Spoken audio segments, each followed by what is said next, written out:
I'm like, you need to get away and you need to stay away. And had that clear of a conversation with her. And she's like, I know. She's like, we watch murder documentaries, and I always think to myself, like, that's going to be me.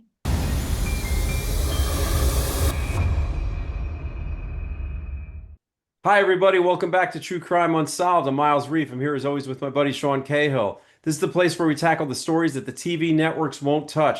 Unsolved homicides, missing persons cases, stories without an ending. Sean, what are we doing today? Hey, Miles. So, yes, a little bit of channel news. There's not much. I just wanted to say thank you to everybody who's become a member in the few short weeks since we launched our membership program. And I guess also to remind everybody that we are also a podcast. We're really pushing that part of this at this point. It seems like our numbers are growing on that end as well. And we wanted to let you guys know, if you're listening to this, that we are now moving our podcast release dates to Friday, the same day that we drop these episodes on YouTube. In the past, there was a little bit of a misalignment because we have a podcast network we work with, like a distributor. They really wanted to put out podcast episodes on Wednesdays. We've always done it on Fridays on our channel. So there's always this strange delay between our Friday drops and then when it would come out on audio on Wednesdays. But now it's going to be the same day starting this Friday. So letting you guys all know that. And look, podcast listeners, if you didn't realize this is a YouTube channel, go check it out. YouTube people, if you listen to podcasts and you want to hear this on the go, maybe go check us out on Spotify, Amazon, Apple, anywhere you get that stuff. So that's the business. But the real reason we're here today is we are continuing our coverage of the Leanne Beck mysterious death case. If you have not yet seen our case breakdown for this story, please go check it out. It was sort of throttled a little bit by YouTube because there's some imagery from the crime scene, most specifically like body cam footage from the first responders and some photos that we felt were really important context to include in this story. But as a result of that, YouTube has sort of stunted the distribution of that episode. We can just tell by looking at the numbers. It's a little bit different than we normally see, but we felt like it was important to keep that stuff in. And so we're continuing our coverage with that today with an interview with two of Leanne Beck's close friends, Natasha and Janet, who were so lovely and so awesome. We had a very long conversation with them, and you're going to learn so much about Leanne's life, her life before motherhood, during motherhood, her two marriages that she had, and really everything that led up to her final night, where she passed away under extremely mysterious circumstances, circumstances that law enforcement and prosecutors in Maricopa County, Arizona, couldn't really agree on what to do about these. Negligent homicide charges were initially referred by the investigators in this case. The county declined to take them. And therein lies the rub of this whole story. It's very interesting. And so what we're doing is just talking to Leanne's friends to hear more of the details around that and let you guys see the facts and make of them what you will, right? So before I run the risk of boring you all to death with a long preamble, why don't we just get to our interview? I want you guys to meet Natasha and Janet, two of Leanne's close friends, and we're going to dive deep into the story. Why don't we start? First of all, it's great to see both of you guys. Thank you so much for joining us today. I know we've been trying to get this to happen for a while, and there's so many people that cared about Leanne, and we've been sort of grouping folks together to try and get as many interviews done as we can. Why don't you guys start just by introducing yourselves and sort of give us some background on who you are in relation to Leanne and why we're talking to you today? So I'm Janet, and I was a coworker at Leanne. We have a small group of the nurses that do the work that we've done. So I worked with her for, I want to say, it would have been at least 6 years, if not longer. But we became like family over time just because of the nature of the work that we do and the shifts that we work. So I've known her for a while prior to everything. My name's Natasha. I also met Leanne through work.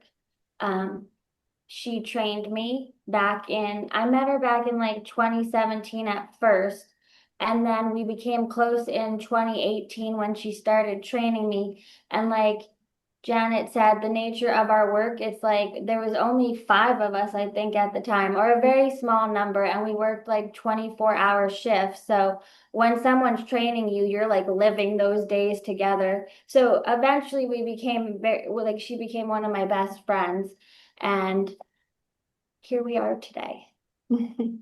Fantastic. So maybe a next good step would be to just tell us a little bit about Leanne, because obviously she's the centerpiece of this whole story and why we're all here today. So who was this woman? Tell us a little bit. I'd like to talk about Leanne as two different people. So there was the Leanne before she had kids, and then there was the Leanne after she had kids. Um, Once she had kids, her priorities completely shifted into mom brain, very, very much mom mode, and she was great. She was a great mom. Prior to having kids, I think that she was just so driven and goal oriented, and nothing was going to stop her. And she really didn't let anything stop her. She wasn't afraid of anything. And she loved life. Like she really showed up. If there was a get together or a party, no matter what the occasion was, she was going to show up and make connections with people and be there.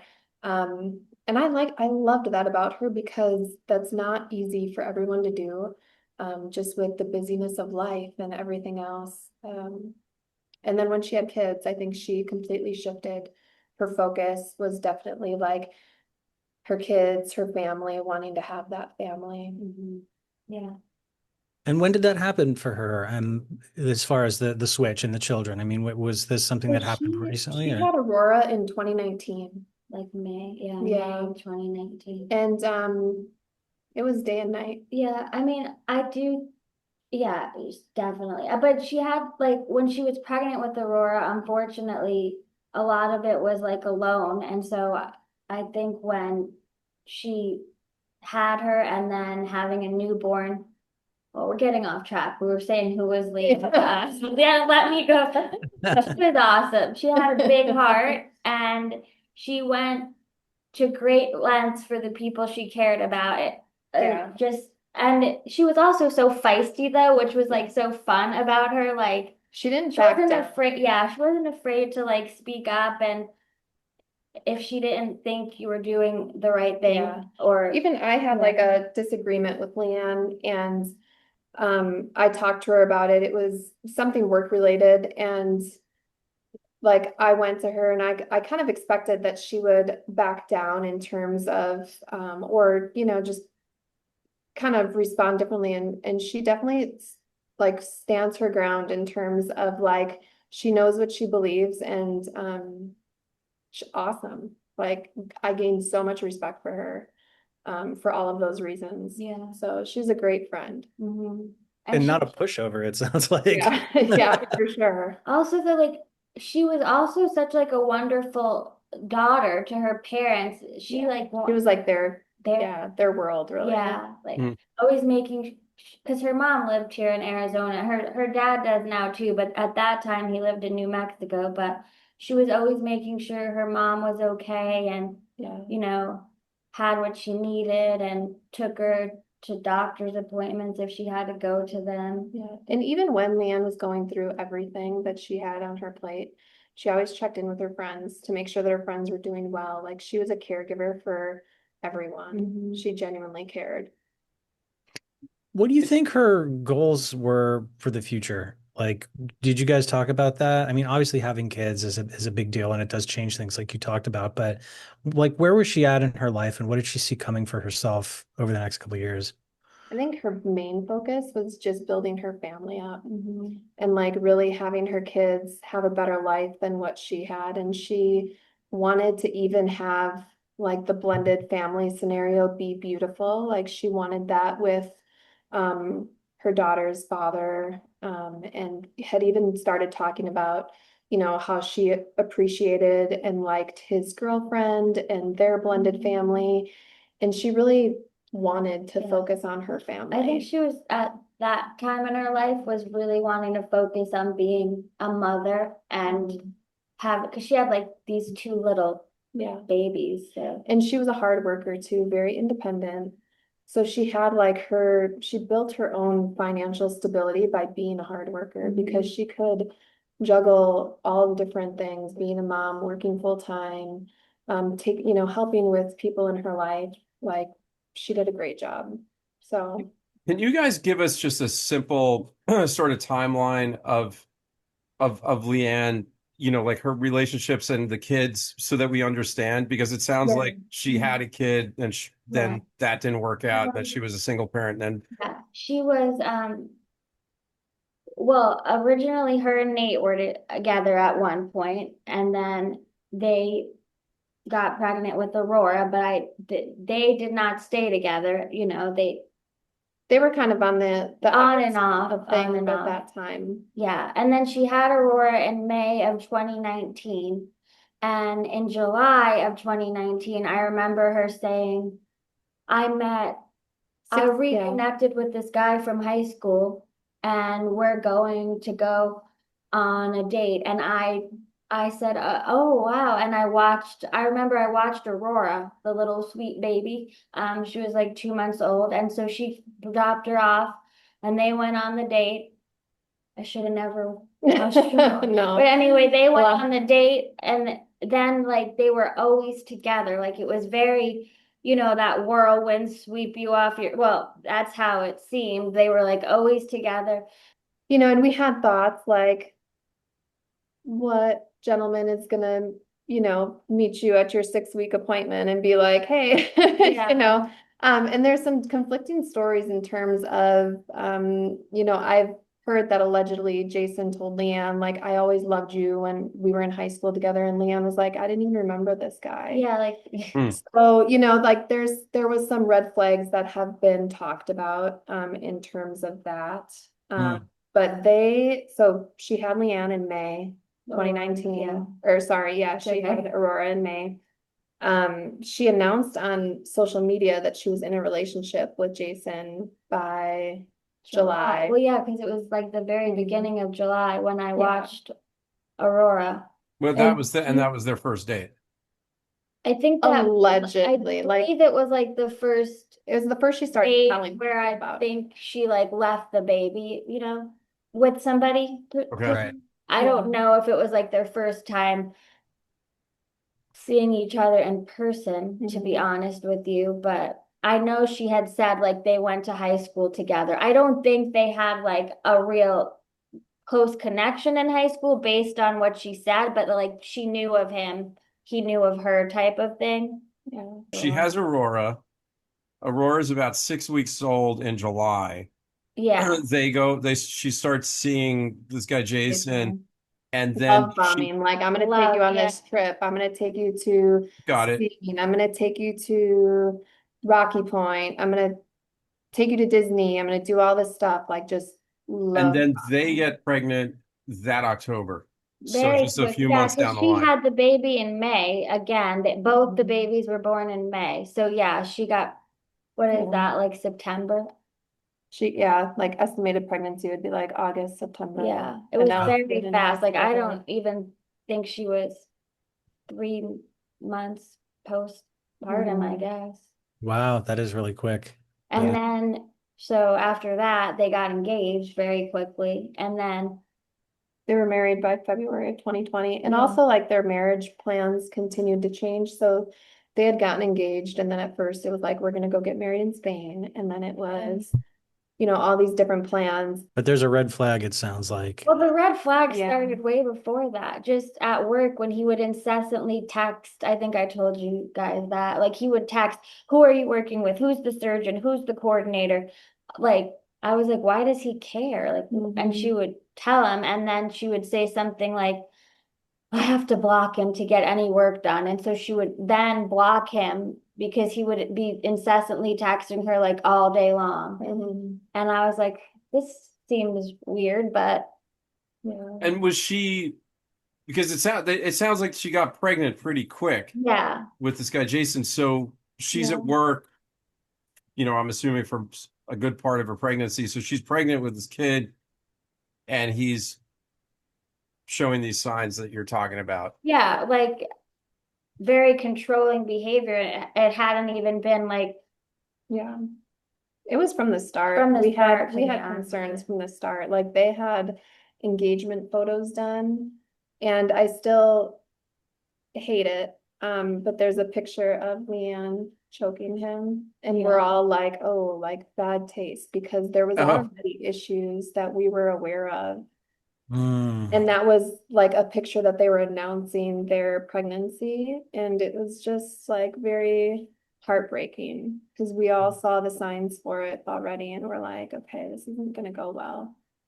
Can I ask about Leanne because you guys knew her before she met this guy? Yeah. Like, did she have sort of a dating history of getting in relationships that were like this or with guys who were, you know, not easy for her to Um, be? I don't know how her, because she was married I think first. her first husband may have, I don't think there was like physical abuse, but, and again, this is just me trying to go off memory. I think he did have some like, um, substance abuse issues possibly that they had to deal with. So I wouldn't say she was, I think she did have a lot of experience with relationships that were not easy. So therefore, I think she probably was almost, were you just used to putting up with stuff, if that's That's why I ask. sadly a Yeah. thing. But yeah, she was married before. Before Nate, she was married. She lived in a different state. Was it Nebraska? I think Nebraska, but don't quote me. But And and Nate, in my opinion, no, Nate was a was, good yeah, guy, no, great guy Nate, that she was with. yeah, Nate was very, from what I know, that was a good relationship. But I'm talking like before that. So Right, right, right. obviously they had their issues, as we all do, but overall they seemed to Yeah. be friends. I definitely think she had a personality that she wanted to be with someone and share love with someone and be loved by someone, and um had kind of the personality where if you were someone who was going to take advantage of another person, she would be the perfect person to take advantage of. mm, She would be the perfect person who is going to like really try and stick it out and make it happen and everything else. And so while I don't think she sought those type of people, I think Yeah. that, and it's kind of the nurse in all of us as well, where we think we can help everybody. We think we can save everybody. And my brother once told me, like, he's like, you think you can save the world, don't do it in your relationships. mm. It's kind of like that mentality where I think that, she had that mentality of she could save the world, and she tried to do it even in her relationships. And, we all learn, and as we're kind of growing up and learning through some of the hard relationships, I think she definitely had those experiences. Yeah, of she some did. She had a lot of conflicts. um things that she had to overcome, I think. Yeah, Yeah. I would agree. Yeah. Right That gives a on. lot of context to it, honestly, because I think, from the outside, people hear about stuff like this and the incessant texting and having to walk home pregnant or get a ride home. They're like, well, why would you, put yourself through that? But And is a huge, flag for, even for myself. I was speaking to a Peoria police officer unrelated to Leanne's case, and I brought up her case, and he's like, why did she go back if she was so afraid of him? Such And an I'm odd, like, sorry, not to interrupt you, but that's such an odd question for someone in law enforcement to ask exactly. And who, who right in should that have moment, I said, experience with domestic violence yeah, Yeah. I'm like, right in that moment, yeah, I'm like, this is exactly why nothing will happen with this case, is because they're blaming her for right, going back and not right. understanding. And I told him, I said, it's the cycle of domestic abuse and domestic violence. And Yeah. Well, and I I'm like, think, if you knew, all we know for sure, right, is what's on the public record and yeah, what you guys have experienced directly, right? yeah, So, trying to paint a picture of what Leanne's life was like leading up to the night that she passed away, that's what we have to go on, yeah, right? And what you guys are doing for us right now, which is sort of like giving us a personality profile of her. And it does sound like she was someone who was vulnerable and you know had Yeah. perhaps been in not so great relationships before this, not counting the one with yeah. her daughter's father. Right. um And so even knowing like how to have a healthy relationship, I think that not everybody has that model sometimes. right, yeah, I mean, I don't know that anybody does, but Yeah. I mean, and you have to remember the whole postpartum thing, such a Oh vulnerable my gosh, state yeah. for so, well, that's what really stands out to me, just everything that you've told us up to this point, that the fact that she had just had a kid. And, About because myself. I've been through that. You guys have kids. Sean's been through that. Like, I know what my wife was like 6 weeks after having a baby. And it Yeah. wasn't like the woman that I had been super attracted to when I first met her, and I love her and it's a different kind of thing. And we Make got sure through you it edit that together. out. Yeah. No, I'm just kidding. But I wasn't, if I had just met Yeah, her in the grocery store, Right, Yeah. I wouldn't have exactly. chased after her at that moment. yeah. Yeah. So It's a lot. it's an interesting thing to do. And even having been 6 weeks postpartum and knowing, how we felt at that time in our lives and everything else. And from her side of things, I couldn't imagine coming home with a baby and doing that all alone.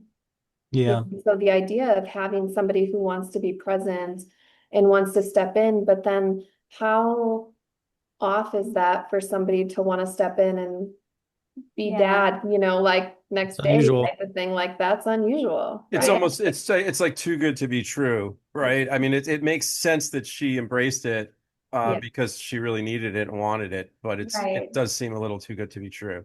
yeah, And Well, yeah, that's I mean, why it's I think she tolerated because so many yeah, things. Mhm. yeah. yeah. Can we get into the things that you guys are aware of and sort of like, because what's the timeline? I know one of you So has a real, timeline in real front of quick, you. real quick, I'll run through a timeline for you. So Aurora was born May 2019.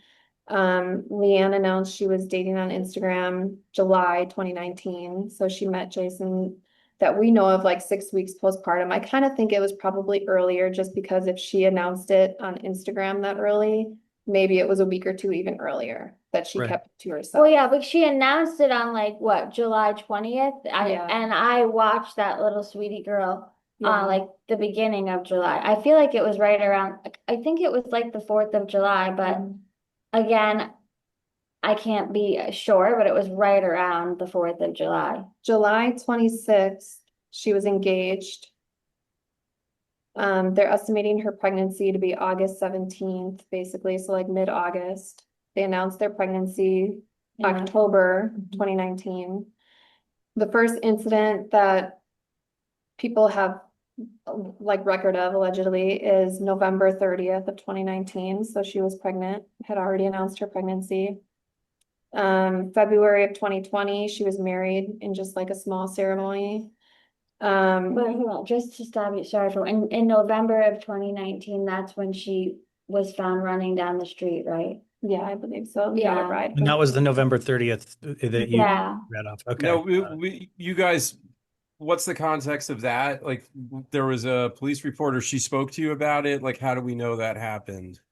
I don't know if there was a police report. A lot of things she spoke to me about in like not But so she told you about it. when not so much Yeah. when it was happening because for a small amount of time she did keep some of these things to herself.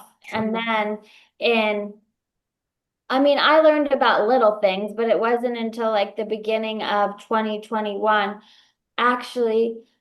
Like February Was of it 2020? 2021. Like January of 2021, I think I drove with her to something at Janet's house, to be honest with you. And I remember her being very frazzled and she had the babies with her and she was like, she was saying like she didn't have the keys to her car or her debit card because he took them all and he went to a bar and then he would stay out drinking and just come home. And so that was like the first like started to like hear more stuff about it. And then in February of 2021 is when she called Letitia and I, which is another one of our friends, coworkers, while she was working to say like he was making it like where she couldn't work, trying to get in the office. The surgeon was like, "What's happening? Why can't I get a hold of you?" I think he like took her phone while she was working, and then she did end up coming to my house. I think I told you guys this, and I went with her to go get her babies, and the mom was like recording us the whole time. The mom being Jason's mom was recording us. got it. Yeah, Her mother-in-law, yeah, Leanne's mother-in-law. mother-in-law, because she's So married her at this time, but she's mother-in-law was, still pregnant at this time, right? well, She hasn't had the oh, no, second no, Yeah, child no. yet. February. February of Oh, 2021. yeah, she No, already she had had something. 2 babies then. Oh, This is she already 2021 you're talking I about. feel like a lot of like the time when she was pregnant, we didn't get that much information about like the physical Well, that was happening, but more so like the incessant texting and calling and they married February 2020. March 2020, they listed the one house for sale. she moved, yeah. May of 2020, Colton was born. They sold their house in June of 2020. September 21st, 2020, there was an assault where both Leanne and Jason were arrested and convicted. And that's there's when reports of we that. all became, that's when we all became aware of it because she had to report it to The supervisor, yeah. our work. And so then we became aware of it because she had to, some different things were kind of implemented so that she could continue to work. So you these know. were assault charges for both of them? Yeah, so what happened was, allegedly, Leanne was in a back bedroom and she had said that Jason was beating her, strangling her. This is what was told by Leanne to us. Mhm. Long story short, she's trying to leave the residence where they were. Jason's mom was there. Starts recording Leanne as she always does. Fighting back because she's And protecting. while Leanne's trying to get her phone, trying to get her keys so she can leave the house, and she's on recording saying, "You just beat me in the bedroom and now you won't give me my stuff so I can leave." And then she like hit him to try to get her stuff. He then kicks her to the ground and lunges at her, and mom stops the recording at that time. Wow. have, And have this you is guys So have you guys seen this recording? I haven't personally seen it. Her mom like records literally everything. Like Natasha has gone with Leanne for child exchanges and things like that. Or when Leanne is picking up her stuff and mom is constantly recording. Even in the police video, when like EMS was called the night that her life was ended, mom is sitting there video recording Jason doing chest compressions. And I've heard from people, shows it to people. Shows, see, look, my son didn't do anything. He was trying to save, and it's like, what are you doing? very interesting time to be worried about filming something. Wow. So they both, like you said, they both were convicted of these assault Yeah, charges. that was in This is all on September. paper. And Wow. that's 2020, yeah. Yeah, and then after that, when there's been like assault cases, then Leanne has actually texted Yeah, Natasha I have and a said It like, said- I'm not gonna call the police anymore because they don't do anything and Yeah. she's afraid of getting in trouble. She doesn't want to have her job in jeopardy, which we all felt like his goal was to ruin her career so that then she would be even more stuck with him, actually. Oh, interesting. Like we always felt like, man, he's really trying to get her fired because he doesn't want her to be, and he would tell her that, like, He wanted her to be just dependent on him, I feel. yeah. Just because then it would be even harder for her to leave. But she did. I'm trying to find the text that we just have so many texts but I just showed her. It was like, I'm not even gonna call the police anymore because they don't do anything, or I end up getting. And it's Right. because he had all these people in his family that would protect him. And, she didn't. So if something happened, it's like he's got all these people that are willing to jump and cover his, bad behavior up where she didn't have that. And so there's other family members besides the mother. So his brother, yeah. So, and I know one incident that Leanne told me about was that he was at the brother's house drinking until late in the morning, came home intoxicated. This night ended with him allegedly choking her. And she told him, like so she ends up getting away from him, ran away from him. And this might have been the one that was, but I don't feel like she was pregnant during that time. Which one? after he came home from his brother's house. He was there like super late, ends up choking her, and this was the conversation that I had with her is I'm like, Leanne, he's going to kill you. And she said, I know. Like, I know he is. And I'm like, you need to get away and you need to stay away. Like, he is going to kill you. There's no other way to go about it. And had that clear of a conversation with her. And she's like, I know. She's like, we watch murder documentaries and I always think to myself, like, that's gonna be me, And he said, so after that, she was still, kind of once in a while talking to him at this point. And I said, well, what did he have to say about that? And she said, he says he doesn't remember doing it, but he's going to change. And he has no recollection of it, and Well, what really sticks out to me is that obviously you guys are worried about your friend because you're getting these texts, you're hearing these stories, you're probably hearing them through the grapevine too. I mean, I'm sure it's they like not have, just they her. have a code word. She had a code word with Letitia one day when she was on call with her. And she's like, if I say this, just please call the police and send it Wow. to my home. Oh, But like it's if I text you this code word, that means send the Yeah. cops to my house? Because everybody had to be careful with what they were going to text her to her phone because he would take her phone and go through her phone. Right. Yeah, that's why that's my personal phone. So there's just like fragmented bits and pieces because a lot of it she Mhm. would send between work phones because he wouldn't Yeah. take that from her, but she would say like, "Hey, I'm gonna send this to you. I have to delete it." So hence the pictures of Mhm. like the scratches and bruises and Yeah. Yeah, and tell us about that. I mean, so she would document some of these more physical evidences of like abuse and send oh, it to yeah. you.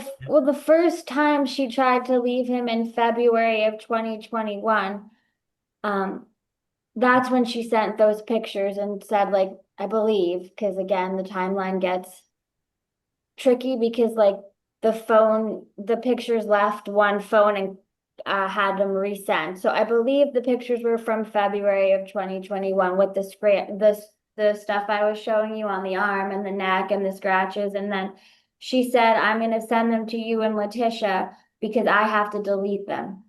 And so she sent them to us. And then that's when she went and filed for like a restraining order and legal separation.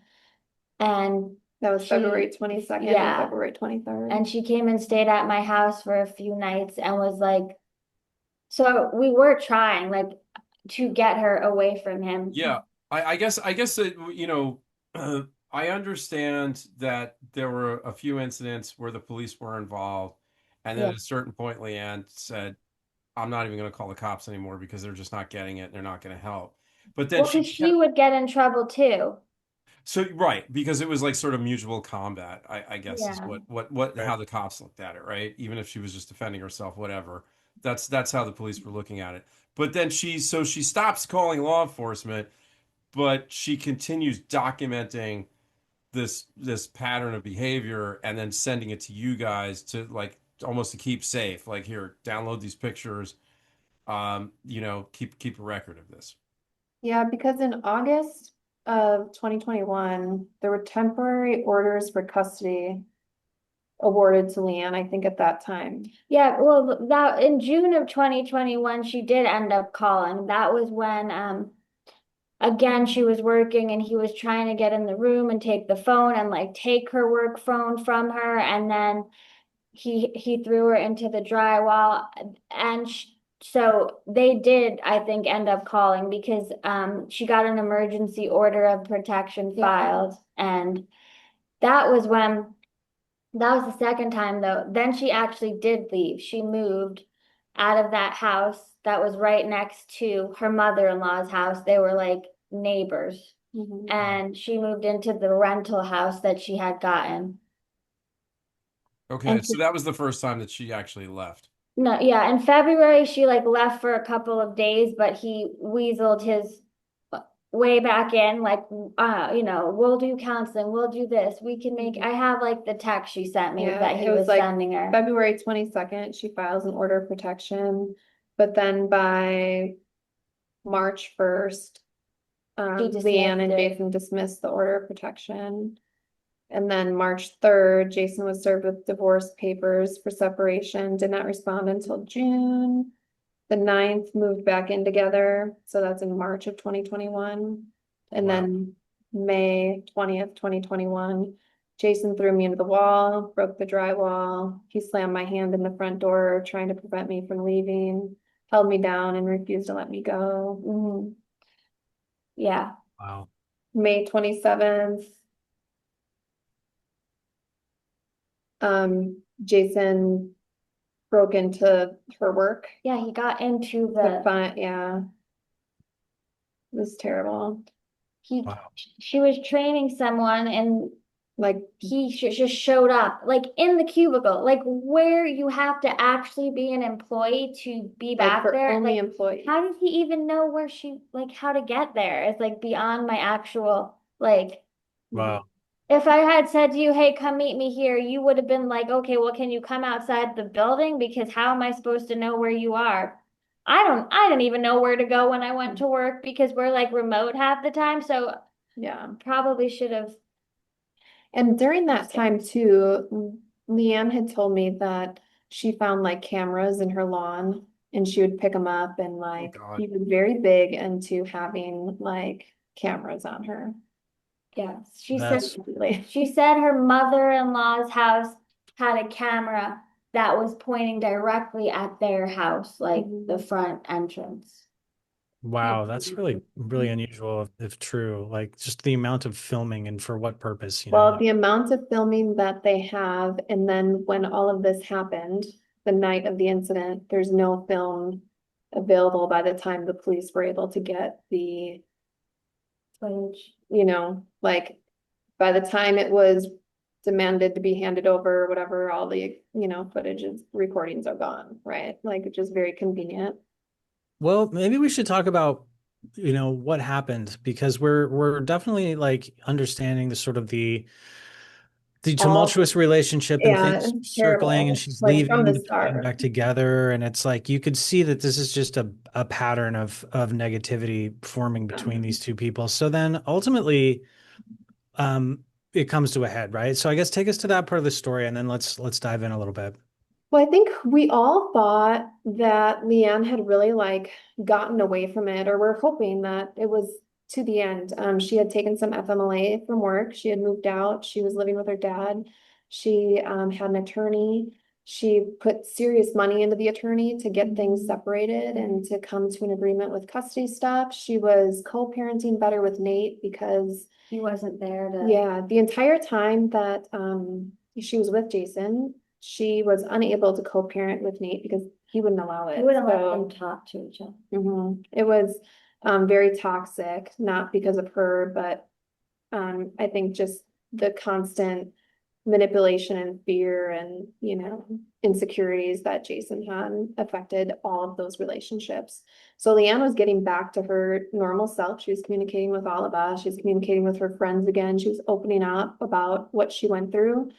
And And then, how old is the second child at this point? how old is A he? year? So yeah, a year. Okay, It's so born They in were like February. 1 and 2 it's years. like 2 years after they got together, or Yeah, roughly. okay, Yeah, about yeah, exactly. Yeah. But okay. Janet, they continue. Sorry, I weren't didn't mean to cut you off. I'm but just they trying to weren't able to signpost have it. contact with each other during this time either because of the emergency order of protection and all of that. And then at the end of August, that was lifted where they could communicate only about the children. Well, and that's exactly what got him like back in the Back door in. is because then it was like he could call to speak to the kids. And so then he used the kids to kind of, Because she wasn't talking to him at all up until the end of August when they said, okay, now you can. And So- again, what kind of ended up happening was August 19th, Aurora was in the hospital for RSV. And so they had a hearing date and Leanne wasn't able to attend in person and she had just gotten like on the phone and said, my daughter's in the hospital. And so then he reached out, allegedly reached out, concerned about that. And I think kind of started to weasel his way back in, that route. But Leanne was living with her dad, and it was when and at this point, her Facebook status, her Instagram status all says single, single, single, single. She Mhm. was talking to other people. She was, at a point where I think she was really like looking to her future. Um, her dad went out of town, and then all of a sudden her communication dropped off to everybody else, Yeah, because all we at one talked time. all the time. And then I remember I took my daughter to San Diego for just the weekend for her birthday. And when I came back, we were texting, but it was very dry and short. And I was like, huh, that's weird. Because, like, Mhm. if It's you not look in my phone, we were just like all day, like I turned left in my hallway, like the dumbest things that you just tell your best friend. Like I tied my shoe, haha. And Right. so then I like got back and I was like, hey, and she asked like, how was the trip? How are you? But very like on the, lacking her character, I guess. Very like super, it was weird. And then I asked a question. I said, how's everything going with court? yeah. Nothing. Not a single response for 2 days. So I text, hey, everything okay? I just want to let you know I'm here from you. I'm here for you and I love you because that was very weird. Nothing. I called her because I was like, this is so strange. Like all we do is text each other, you Yeah. know? And so I call her, it goes to voicemail. And then I leave a message. And then 2 days later, I call her again. And that was the night before the day where she had passed away. But anyway, again, nothing. And all I thought was, well, I work with her on Sunday, she's gonna have to talk to me then. Yeah. But I mean the pattern had been when she left and went back, she would stop The communication. saying would as change. much because Even he yeah, would be like her social media, watching. everything would change. And so I started to learn to kind of watch her social media, because if she was going to post a selfie or put makeup on or whatever, we kind of knew she wasn't with him. Mm. And if you look at her social media and the time periods that they're together, she's not wearing makeup. It's just very different. Her entire behavior and demeanor changes when she's in the relationship with him. I had spoke to her when her dad was getting out of town, and she's like, I'm ready for him to leave so I can just have the house to myself. And I said, how's everything going with court?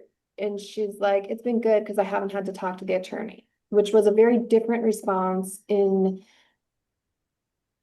total from what all of our previous conversations have been. And so then I kind of knew, I was like, oh, I hope that she's not, going back to anything. And for me, it was that night that it was like the day leading into that night that she had said that. So Wow. It was August 24th when I said, mhm. how's everything going with court? At the end of like our chitter chatter, I was like checking back in on that. And Yeah. then she did not respond ever again to me on Yeah. that phone anyway.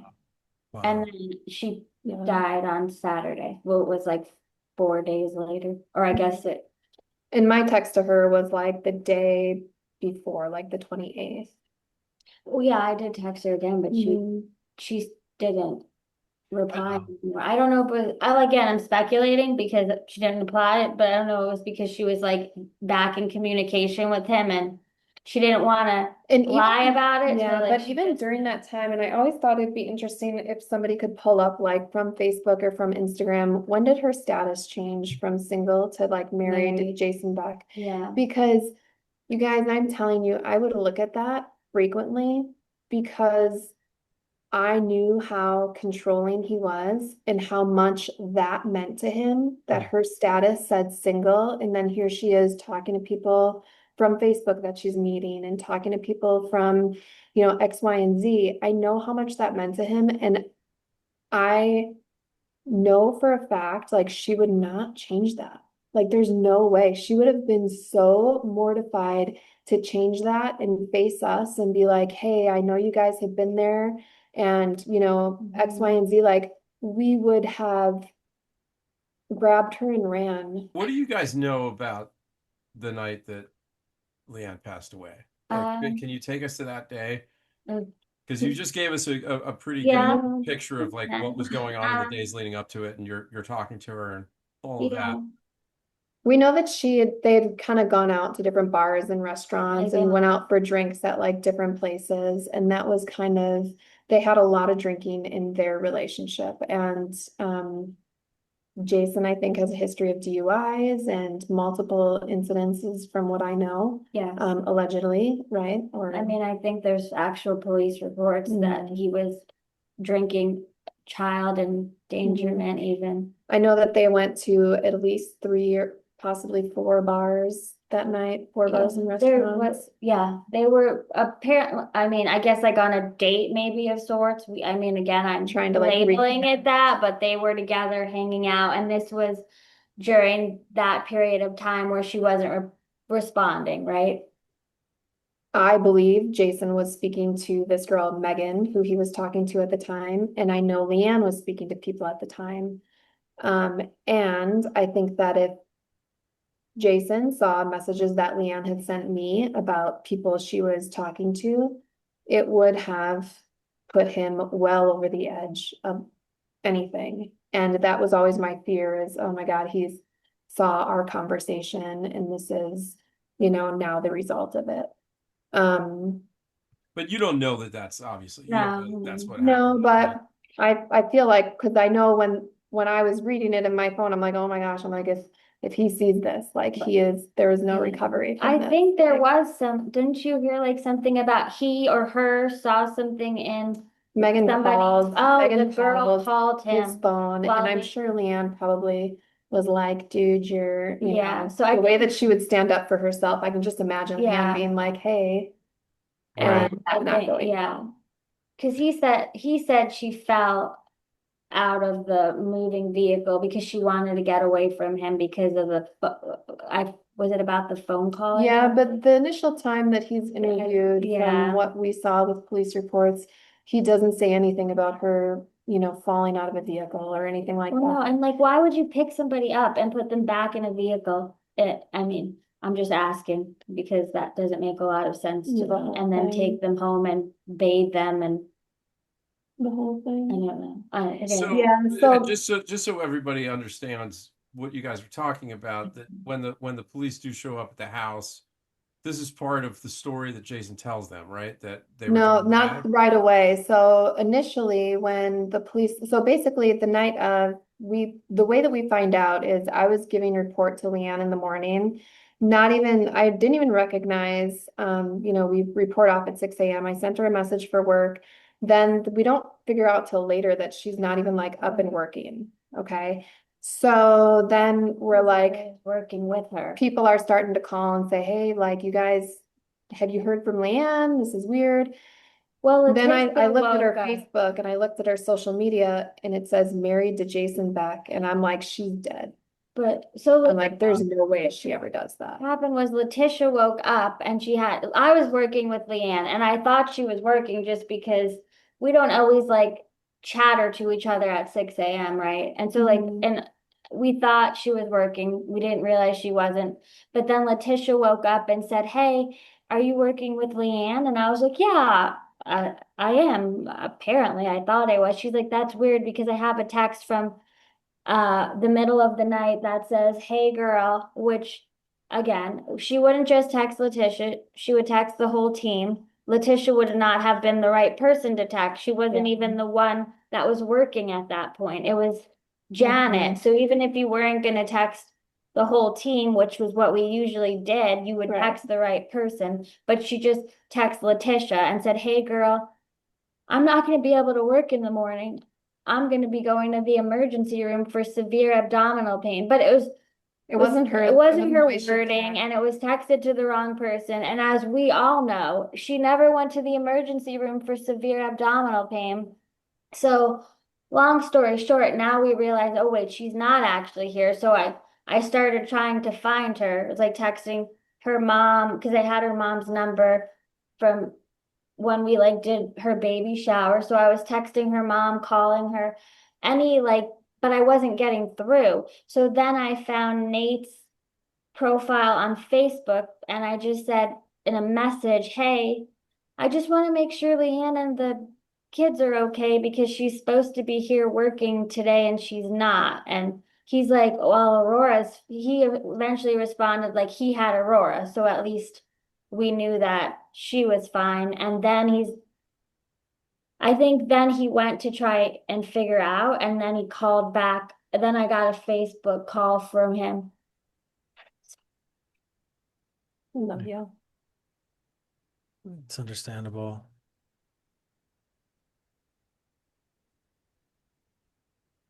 I always do good till I get to this part of the story. Just take your time. It's okay. But then I got like a Facebook call from him, which I was like, this is weird. But I answered it, and then he's like, that he just found out, Leanne's dead. And then that was like, what? I love you. Sorry. Sorry, I'm not good at this part of the story, guys. But that was like noon on like that Sunday. Yeah. And then I told everyone else in a text, probably not the best way to do it, but it was a bit shocking. But And this was her ex, Aurora's dad, who He actually had gone to the house yeah, and he talked to her parents and he got, and then he let me know. and everybody assumed right away that Jason was arrested and being charged. Like none of us had any doubt in our mind that like we all thought that is 100% happening. Like there's no way he's a free man. And by the time things roll around, it was like day one, he was saying, he didn't say anything about her falling out of the car. He came back to the police like day two and then had the story of her falling out of the vehicle. There's so many things that don't make sense, like her having a cracked passenger window in her vehicle. 100% she would have told all of us about that being cracked if it did not happen the night she died. Right. Like there's no way that she's gonna have a cracked passenger window and not tell us. Her rear view mirror fell off and we heard about it. Her back window, at one point had to be busted out. We heard about it. Anything like with her car, like we all told each other our stuff because of life. And You guys were just close. Like you knew Yeah, everything about each like I other. said, Yeah, we it's knew, easy to like- understand. Yeah. and so there's no way that that would have happened any other time and us not hear about it, Right. and Yeah, I mean, like we There's said, just we so heard many. about everything up until like the week before this happened. Then it was like radio. And so Right. there's the official story that there was some sort of an accident, right? That she fell out of the car. But then you guys are saying there's texts coming from her phone to the wrong people at work that don't sound like she wrote them. They're not in her words. And because you guys text with her all day, every day, you would have a feel for that, right? So that's Well, and also unusual. too, I think timeline wise, so like that day, for example, that text message was sent at 2:51 2:51. in the morning. She was like already essentially deceased at that time because then he's calling from Leanne's phone because he doesn't have his phone. So at 3:03, he first calls his mom. 3:04 calls his mom again. Then 3:07 calls 911. let's back up a little bit. So what do you guys know as far as what happened? Because what I've read is that the people on the scene, and I've watched some of the body cam footage, and we're gonna, obviously show that because we're gonna have an additional video that we put up before this interview with you guys. It'll just be Sean and I kind of breaking down the basic facts of the case. And there's a lot of talk in that body cam footage where they're like, "Hey, this doesn't look right. Like this, Yeah. Yeah, there's a mop, a marks bucket. on her. There's a bucket. Like they notice everything." So what happened, as far as you guys know? He has money and attorneys and found a way to, get out of there. But on the video camera, I know that they mentioned the, bump on her head. And then they show, oh, look, this window is shattered, right? And then they show like the shattered window. And so my question was always like, how do they not figure that that's where the head trauma came from? Mhm. Like, why do they think it came from the road and not that window that is spider glassed out? And the force that one would have to use to break a window with somebody's head, right? Like, Yeah. that's wild. If that's the case, right? Enough force to kill somebody, in my opinion, obviously, right? Hmm. So that was my question, and they said that it was swabbed, and it was swabbed as something non-organic in nature caused it, Hmm. which, Oh, the crack. yeah, which if I'm a Peoria police officer, how many times have I swabbed a window for evidence? Right. How many times have I been, in control of evidence that is that important? Like, it's just, to me, and speaking from some experiences that I've had with evidence and different roles that I've played with stuff, like, it doesn't seem like there would be enough experience from potentially Peoria police to be able to. Well, and as we conduct know, that that's one kind of of the biggest things investigation. that can screw up a case, right? The improper treatment of evidence at the scene, things are collected wrong, stored wrong, lost. Um, that happens like more than I think we all want to admit. It happens all the time. I mean, you see cases get overturned or new evidence comes in 20 years later because actually we were just talking to another family about another case where Yeah. they found DNA evidence on this 20-year-old case that everyone had missed at the time, and it's a game changer potentially. Yeah, they're putting it through So now. Yeah. And yeah, I think too, he changed his story. So like day one, he doesn't remember anything, doesn't remember her falling out of the vehicle, just didn't know how she has this bump on her head. And I think he's like on record saying that, like, he doesn't know. And then it was kind of like day two, then he all of a sudden remembers that, oh, she was trying to open the door to get out of the car and fell out. right. And then, has enough money to have his own private medical examiner or autopsy done and all that kind of stuff. So it's just sort of sometimes, Suspicious. So yeah. yeah, you guys are suspicious and were from day one because you know the whole backstory of this tumultuous relationship, and people Leanne's age, it's very unusual for them to just die like that, all on their own in an accident that Even nobody's. falling out of a moving vehicle, Yeah, I feel like I might be able to fall out of a moving vehicle and survive on the it side happens. streets. It happens. Just being real. And so it seems like the interesting thing here is Like, like it's investigated, but really from what I've read and what I understand, it's kind of the medical examiner's report that they can't tell if it was caused by a person, like these injuries and this potential fall, or if it was an accident. And because of that, you have reasonable doubt introduced That's into the this case, reasonable right? doubt. Now, yeah. Sean, was that the private ME that was brought in by the family, or was that the official? I believe it was the official I think it one. was the The official. official, Got it. the one that was like publicly listed said, is that the blunt injury, head trauma, blunt injury was that Mhm. cause of death. Yeah. And I mean, So it's she died. She died from whatever happened from her head, Right. but they Yeah, can't. They that's the what they're reasonable saying. doubt was that they don't know how that was How, caused. right. But that's why, doesn't that like text message about abdominal pain that was randomly sent?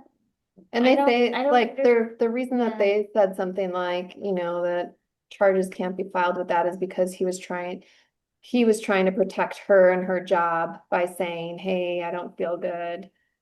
They know that he sent that and not her. Oh, He that's never actually wanted to part of the record protect where her they. Yeah. job ever. All Yeah. he did was make it incredibly difficult for her to work Yeah. every time she was, but suddenly he was protecting her job. That's shocking to me. But from like the standpoint of having money and having a good attorney and all that kind of stuff. well, it also begs the question if there's something actually wrong with her, why make up a different reason, right? Like Exactly. Or if she why not actually call fell out for of a some car and hurt attorney? herself and there's something going on, why invent a stomach virus or a stomach Well, cramp when you well, could just yeah, and if you Yeah. look at the timeline, he sends the text before like 20 minutes before he ever calls 911. So he's like, is that not called like, I can't make words today, but like, that's like Yeah. you know, premeditating a whole plan. Like, wait, she's It's obviously suspicious. not feeling well. Let me send this text. And oh, now let me call my mom. And now let me call 911. I don't right. know. And even, I'm not a detective, but it And seems. yeah. wash sheets, and it looks like there may The have been mopping pillowcase, going on. And And mop. yeah, the pillow was soaked in blood. Like, how are you going to see that much blood and not act on something? Well, it sounds like the responding officers wanted to act on it. And Yeah. Yeah, they that's saw what was there and they were like, hey, there's something really suspicious about this and we should bring this guy in, right? Yeah. Was he arrested that night? He was taken to the police station and questioned, but I feel that he was released I think the he was same day. released that time. Gotcha. And Right. then So it wasn't like taken into custody. They just he no, was because already being cooperative and they said, come Yeah. talk to us. Right. yeah, 'cause And then his they his had phone like was gone too. So what I envision is I envision Leanne probably threw his phone out the window is what I envision. Because Oh, his phone was like gone. Mm. They couldn't find his phone. They found some of her, like her credit card, her keys. One of her other phones was at his mom's house next door, like hidden in a back drawer, which why would it be there, It's right? really odd because she would have had that when she was out that night, right? Yeah. Yeah. It's all very odd, right? Well, Or why would it be hidden and tucked away? It's not like Leon's gonna take it and go hide it in well, a she drawer or would Yeah, something. let me pop next door to your mom's house and just put my wallet and keys in her dresser and I'll be right back. It is a little Yeah. unusual. Not Unless, that I mean, they're I could see if they were leaving, I'm sure they left Colton over there, so maybe she took her stuff there, but I'm assuming that, I would suspect that this is all going on and now he wants to have access to one of her phones as he always wanted. And so he's gonna make sure, hey, mom, can you put this stuff away so Mm. that, but that's right. what I yeah, I mean, personally he's kind done of them in the think. past, so it He wouldn't. always was taking her phone, always taking all of that. Now, it's even like after the fact, so the lies like continued on his end. So all of this going on, and it finally comes that like, hey, they're not going to prosecute, which was just devastating to all of us. Like it was such a hard blow to take, and we were all kind of prepped for. We understood that if this case went to trial, him, his family, everybody was just going to drag Leanne's name through the mud, right? Like it was just going to happen. And we were all kind of prepping for that. But at the same time, like we felt and Leanne deserves justice because it is my strong belief that if she was not with him that night, she would still be alive. And not only would she still be alive, I think that if she survives that night, she would have gotten away from him. And I do believe that he also knew that. Like he had threatened her. She had told me that he had threatened to kill her, at least on two different occasions. And I really know that like I feel like he also sensed that if she gets away from me this night, like, and not even that, I'm not saying that he thought that as a prior thought, but I think that he knew that like in the back of his head, like this is done, like she's done. She's gonna be This done. this this was his last This is chance it. that you think Yeah. to sort of like get And her I back really or do believe that if she got away that night, I think that she gets away for good. Um, he had met people after the fact on like dating apps and things like that. And we had girls reach out to us from the Love for Leanne page that's on Facebook. And they're like, hey, like, I just have some questions. Like, I met this guy, Jason. This is what he says about this case. He says, like, this, it was completely not his doing, this, that, and the other. And like he basically, per this other woman that I had spoke to, love bombing her, like, hey, you are everything I've ever wanted in my entire life. Like, I want to have children with you, I want to marry you, like from the minute they meet. And then she's like, so that kind of freaked me out. But then I was like looking at this and he's telling me that he had a funeral for her and had this and I'm like, like we had a, memorial and he was not invited. And maybe he did have something for her private, but not with her body that I would know of, or, No, she was anything like that. And he's like, for this other woman that he met, he's like telling her that he had a public funeral for her and had this. And I'm like, Wow. I'm aware of. where Was did this a big news story locally? I mean, did like the general public know about this stuff Probably or no. not till after the fact when like Eye on Your Side did like a quick short brief report, but like it was like months later, like, hey, It was right. This This is- all happened right during the Gabby, Petito? yeah, Petito case. And Oh. the police officers that were doing like the investigation were very much like, do not say anything to the public, do not say anything to the public. What's disheartening to me is if you guys looked at like Natasha's phone and all the text messages that she still has, I'm like, the police never downloaded your phone for these messages. Hmm. Like, no. They called And me even like, talking. yeah, and even at the time, I had so much on my phone where I'm like, hey, like this is all this evidence that I have of her, saying these things and her, this is her voice, her everything. And nobody ever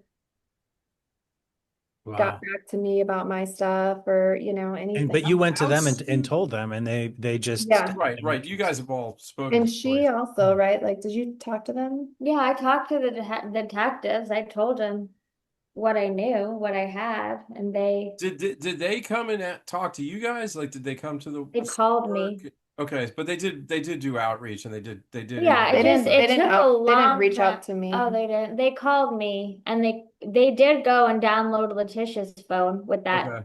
Okay. text. But How soon after Leanne passes away, after that night, is the case sort of closed? Or, It took a while. It was 2023. they didn't okay. even call me for almost a year, I feel like. So they did look into it for a while, it I seems. don't know It when was, they yeah. started looking into it, but that's I think you're dealing with a couple of things here, right? The sort of the way that this pattern of domestic violence in their relationship was dealt with, the fact that they were both arrested multiple times. I think that's probably the giant ball that the prosecutor's looking at and are going, this isn't a sure thing. And Sean and I know just from having done this so many times and worked with so many prosecutors, if they don't think they can close it, they're probably not going to bring it to trial. And Right. for better or for worse, it's just kind of how they operate. It's very interesting, that quote. I want to find that quote, Sean, and Mhm. include it in here because that is the fact that they said just because we can't find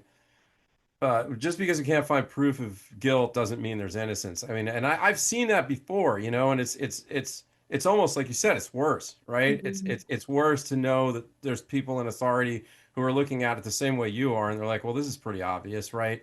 Yeah. But we're just not going to be able to get a conviction, so I we're not think, going and to I put the think a lot resources. of, Well, and he's going to clog the gears, right? Because that's what you're saying about the money and the resources and the bringing in experts, and that trial is going to be filled with all kinds of stuff without a guarantee of a conviction. So that's kind of where they're coming from. It doesn't make it any easier. and I don't think they want the publicity for Peoria, Arizona either. They don't want Right. that type of publicity for their community. I think there's so many different, Yeah.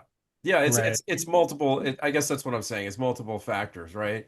But it's so certainly sitting here with you guys and having watched the stuff from that night and looked at all the police records, this it seems like there's something that happened here that's yeah.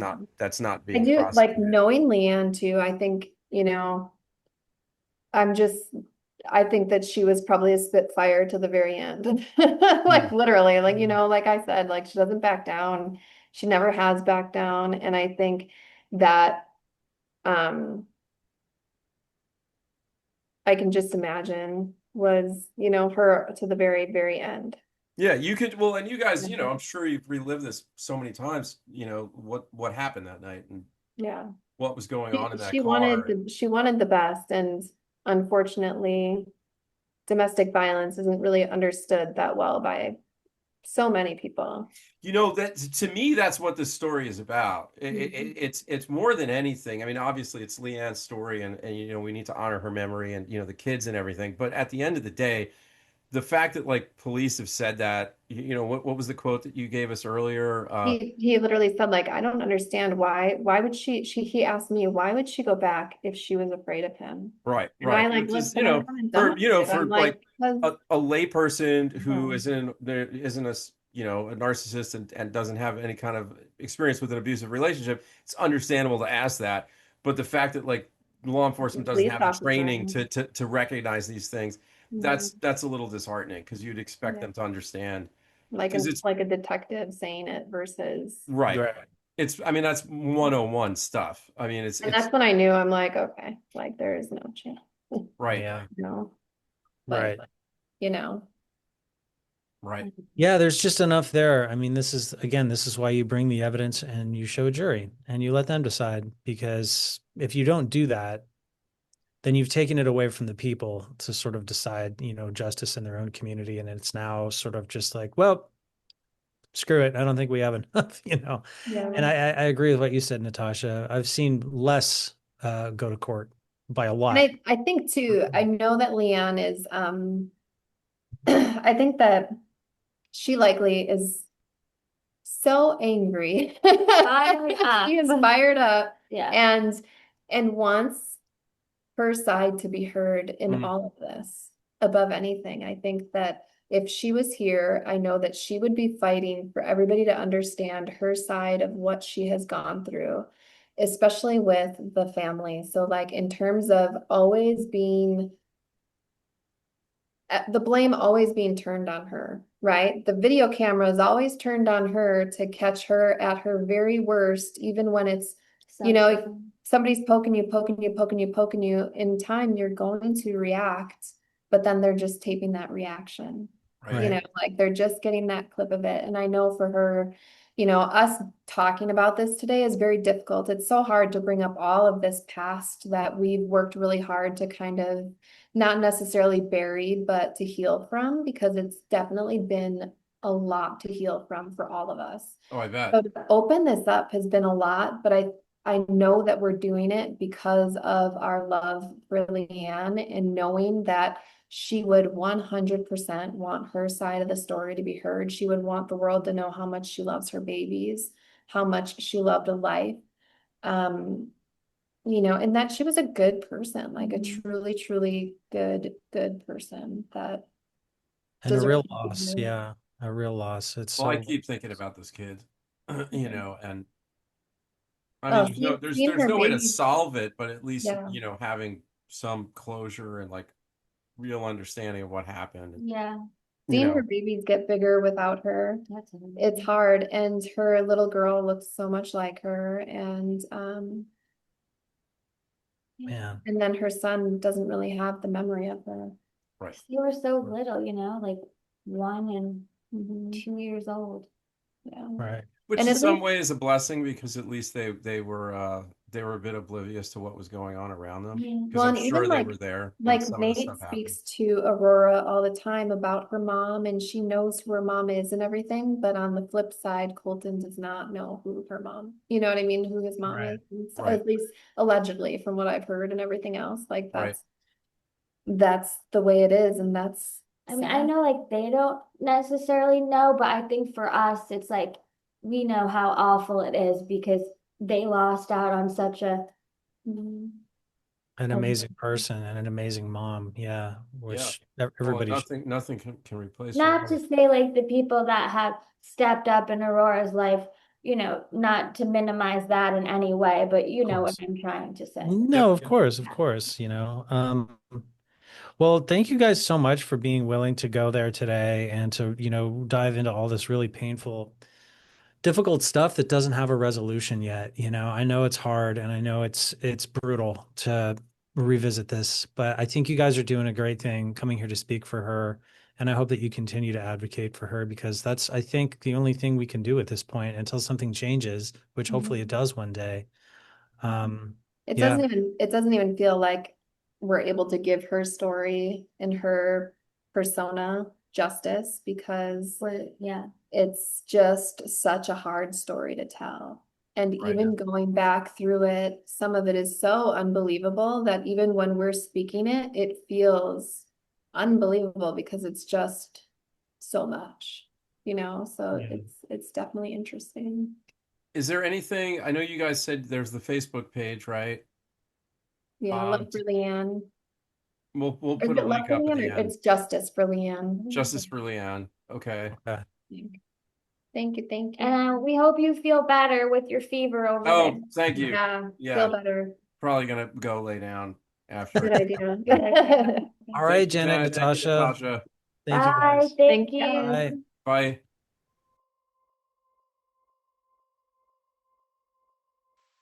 4 years ago, a thick, bold line was drawn through the passage of time. Your words, "If I don't leave him, I'll end up dead," manifested into reality.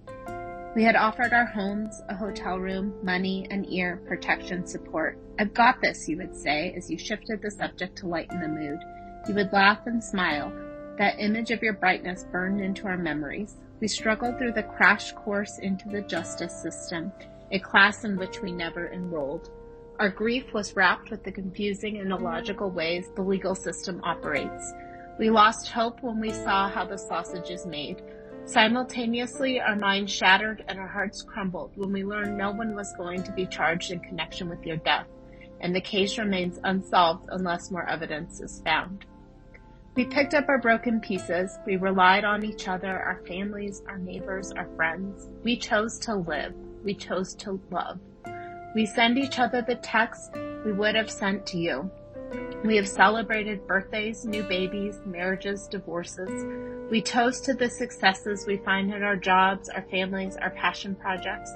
Our grief morphed into true friendships, with you as the thread winding us together. We watch over your children, your dogs until they passed, your parents, your patients, but most importantly, we watch over each other. We watch over your memory.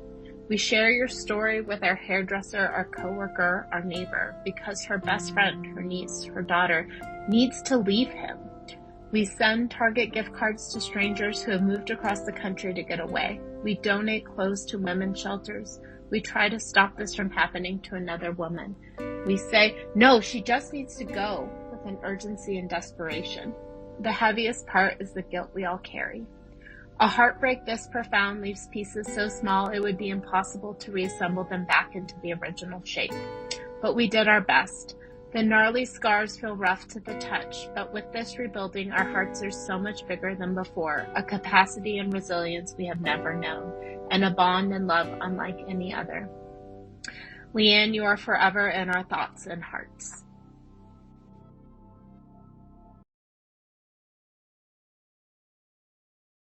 Well, that was a really emotional one, you know. I feel for those ladies, I really do. Yeah, I mean, what's interesting is that just they have their own concerns about speaking out about this. Let's just put it that way, and they have their concerns about the people involved and what the repercussions of that could be for themselves.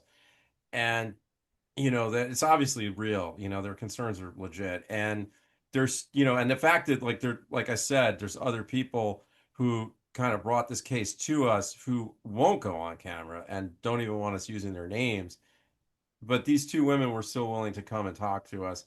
It just shows how much of an impact Leanne had on them, and what she meant to them, which is says a lot.